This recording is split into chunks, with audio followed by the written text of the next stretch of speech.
Nesse vídeo eu vou te explicar como a sua ancestralidade pode estar impactando negativamente o seu casamento. Padrões repetidos de traição, divórcio, brigas, questões entre pais e filhos, marido e mulher, sogra e nora, tudo isso pode ter sim uma origem na sua ancestralidade. E quando a gente entende como funciona esses padrões, a gente consegue amadurecer e superar essa segunda camada da personalidade, que é a camada que trata desse tema dos ancestrais. Então a gente vai falar hoje sobre constelação familiar, a gente vai falar sobre Leopold-Zonde, para vocês entenderem 4 passos que você pode fazer sozinha na sua casa ou que ferramentas você pode pedir para um terapeuta aplicar em você.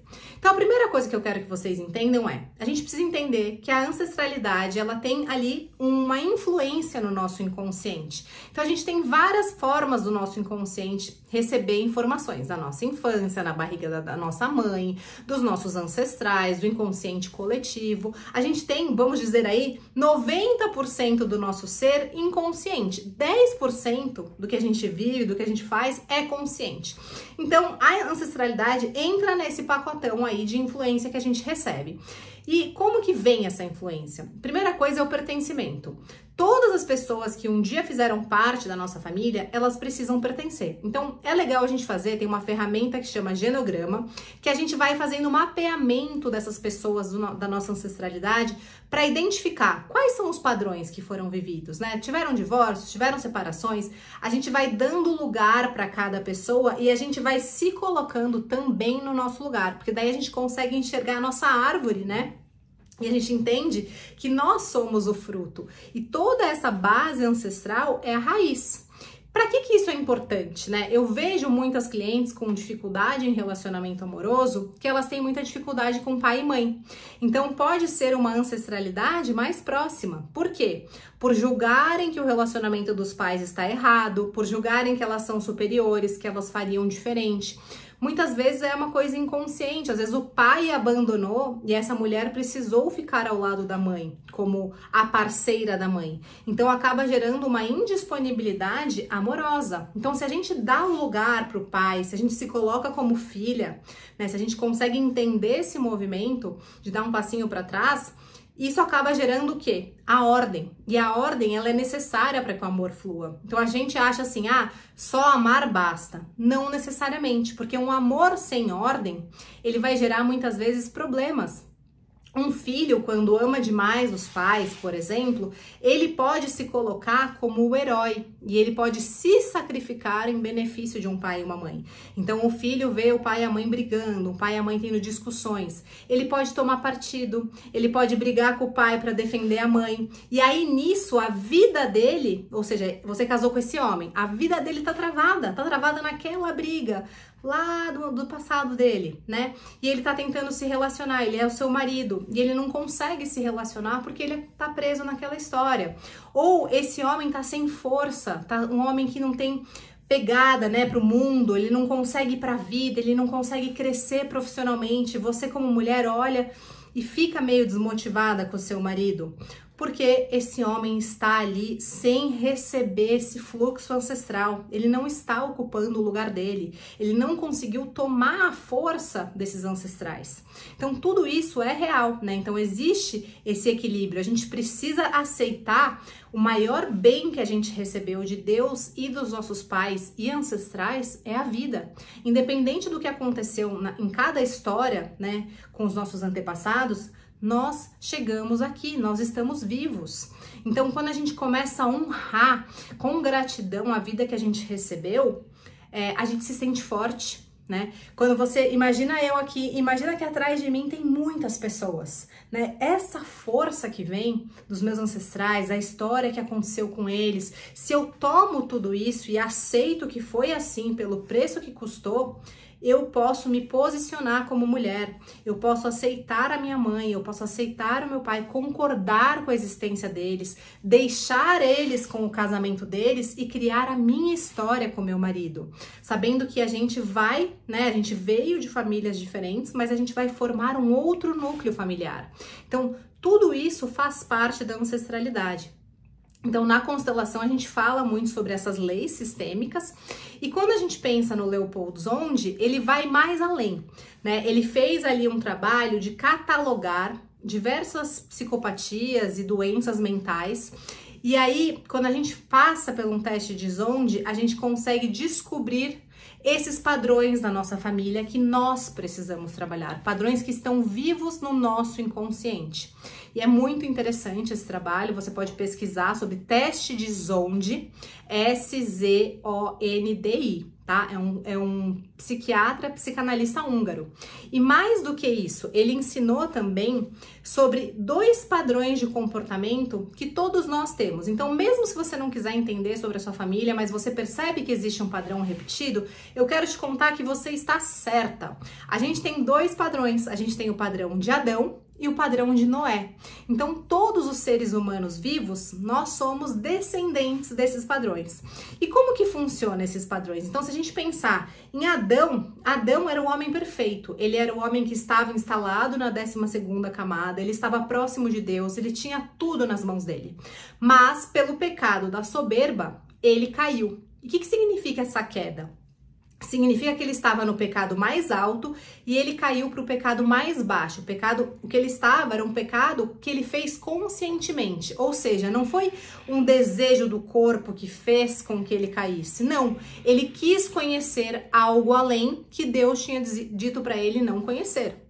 Então ele não foi afetado pelo estômago, pelos afetos, pelos instintos. Não, ele fez uma escolha, né? E essa foi a soberba dele.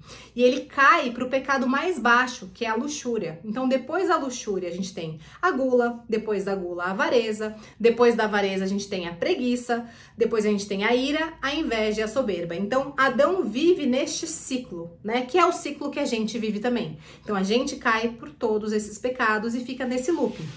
O outro homem que a gente também é descendente e a gente está repetindo padrões é Noé. Então, Noé, na verdade, ele é o homem que está na subida, né? Então, Deus confiou uma missão para ele e ele se desenvolveu, foi superando, né? Foi superando os pecados, superando as dificuldades para fazer o que Deus pedia. Ou seja, ele amadureceu para conseguir, né? Ele criou força para conseguir aquilo. E aí, o que acontece com ele? Quando ele chega no topo, quando ele conseguiu salvar os animais e tal, ele bebe, passa do limite e acorda nu. Ele cai ali na luxúria, né? E o filho dele encontra ele e quer matá-lo. Então a gente tá vendo o quê? Que o excesso de prazeres, o excesso de mundo, de vinho, ele é algo que derruba o ser humano. Então, a gente tem um homem que está tentando se melhorar, ele precisa tomar cuidado, porque a gente vai cair nessas tentações mundanas, e o homem que já era perfeito, que também vai ouvir essa tentação de querer fazer o que Deus não falou para ele, né? O orgulho, soberba, de se achar melhor, de conhecer toda a verdade, e vai cair. Então, a gente tem esses 2 ancestrais que trazem aí uma memória, uma marca pra gente. Então, quais são as formas da gente corrigir a nossa ancestralidade e os efeitos do nosso casamento? Quando a gente trabalha com a constelação familiar, a gente vai o quê? Abrir o campo. O que significa isso? Você vai posicionar os bonequinhos na mesa e através da constelação você vai fazer um diagnóstico sistêmico. Você vai ver aonde estão os padrões repetidos, quem tá fora de lugar, quem é a filha que tá no lugar da mãe, quem tá querendo morrer, todos esses papéis dos personagens da sua família que você conhece, você vai posicionar. Eu paro aqui, tá? A constelação, eu aprendi recentemente, inclusive na minha conversão, que quando a gente mexe o boneco, a gente tá se colocando como Deus. Então eu não faço mais a constelação nesse formato. Eu faço sim a constelação de diagnóstico e trabalho profundamente esse inconsciente em terapia. Porque é para isso que serve a terapia, trabalhar todos os nossos inconscientes. Então o diagnóstico sistêmico é fantástico e a gente usa ele para ver onde estão os traumas, onde estão os bloqueios, onde estão os padrões. E no caso de Leopold Zondi, além do teste de Zondi, que são poucas pessoas que fazem aqui no Brasil, inclusive eu ainda não faço, eu quero estudar para fazer, mas eu já li o livro, enfim, né, gosto bastante. Eu recomendo que vocês façam uma técnica que chama fazer pão. O que significa fazer pão? Você pode fazer isso sozinha. Você não precisa de ninguém. São 4 passos que você vai, a partir de hoje, aplicar para te ajudar a corrigir a sua ancestralidade e resolver estes problemas. São 4 passos de amadurecimento. Então, quando a gente pensa em fazer o pão, quando a gente pega o trigo, a gente vai o quê? Moer este trigo e transformar ele em Farinha. Quando a gente moe o trigo, a gente transforma ele através da terra. Então, esse primeiro passo é um exercício de presença. Como que a gente faz um exercício de presença? A gente vai sentir o nosso corpo. A gente tem que estar naquilo que a gente está fazendo. Então, muitas vezes a gente está fazendo uma coisa e pensando em outra. A gente está falando com o nosso filho e mexendo no celular. Então, a gente não tá 100% ali. Então, o primeiro passo é a gente estar naquilo que a gente faz. O segundo passo, a gente transformou essa farinha, né? Quando a gente tá fazendo pão, a gente põe o quê? Água. O que representa essa água? Essa água, ela vai transformar a farinha numa coisa, né, gelatinosa ali. Então, a gente vai pensar o quê? No jejum. Então, muitas vezes, a gente tem dificuldade de ficar sem comer. A gente precisa focar em pelo menos uma vez por semana entregar esse jejum para o nosso amadurecimento. Por quê? Porque a gente vai estar forçando conscientemente o não comer. Então, a gente vai estar se privando de prazeres momentâneos para colher um benefício futuro, né? Então, muitas vezes um café amargo, o jejum, tudo isso funciona como uma técnica de amadurecimento. A terceira coisa, então a gente tem ali a massa, a gente começa o quê? A sovar essa massa. O ar vai entrando nessa massa. O que representa o ar? É a oração. Então a gente começa a orar, ter uma disciplina de reza, né? Então você pode rezar o Pai Nosso, você pode rezar a Ave Maria. Pai Nosso é uma excelente oração. Mesmo se você não tem nenhuma religião, é muito bom a gente rezar o Pai Nosso, porque foi a oração que Jesus nos ensinou, tá? Então escolha essa oração como começo, tem uma prática ali, na hora que você acorda, na hora que você vai dormir, de agradecimento, de oração. E por último, a gente põe o pão, né, aquela massa que ficou linda, no forno. Então, o que é o fogo? O fogo é essa transmutação. E a transmutação, ela se dá através da esmola. Quando a gente dá esmola, a gente não tem que ficar ensinando o mendigo. Não tem que ficar falando pro mendigo, eu uso dinheiro com coisa boa, faz isso, faz aquilo. Não. A gente simplesmente agradece o mendigo por ele estar nos dando a oportunidade de fazer este bem, né, de fazer essa doação para o nosso bem. Então ele é uma ferramenta pra gente, pro desapego, pra gente conseguir não, se achar superior, pra gente entender que todos os seres humanos têm valor perante Deus. Por isso que a gente não vai ficar julgando. Bebeu com o dinheiro, fez o quê? É pra dar dinheiro, é pra dar esmola. Não te importa com o que o mendigo vai fazer, tá? Nesses 4 passos, você vai começar a ter uma dinâmica na sua vida de amadurecimento, de você começar a servir, de você começar a entender o seu propósito aqui. Então, é uma ferramenta espiritual, realmente, que foi falada e ensinada, né? Quando a gente fala aí, vê o Leopold Zonde, vê a Bíblia, esse passo a passo, né, que é mencionado, para que a gente consiga sair desses padrões repetidos, porque a gente vai estar tão instalado na realidade, vai estar tão maduro, que a gente vai conseguir ultrapassar essas questões.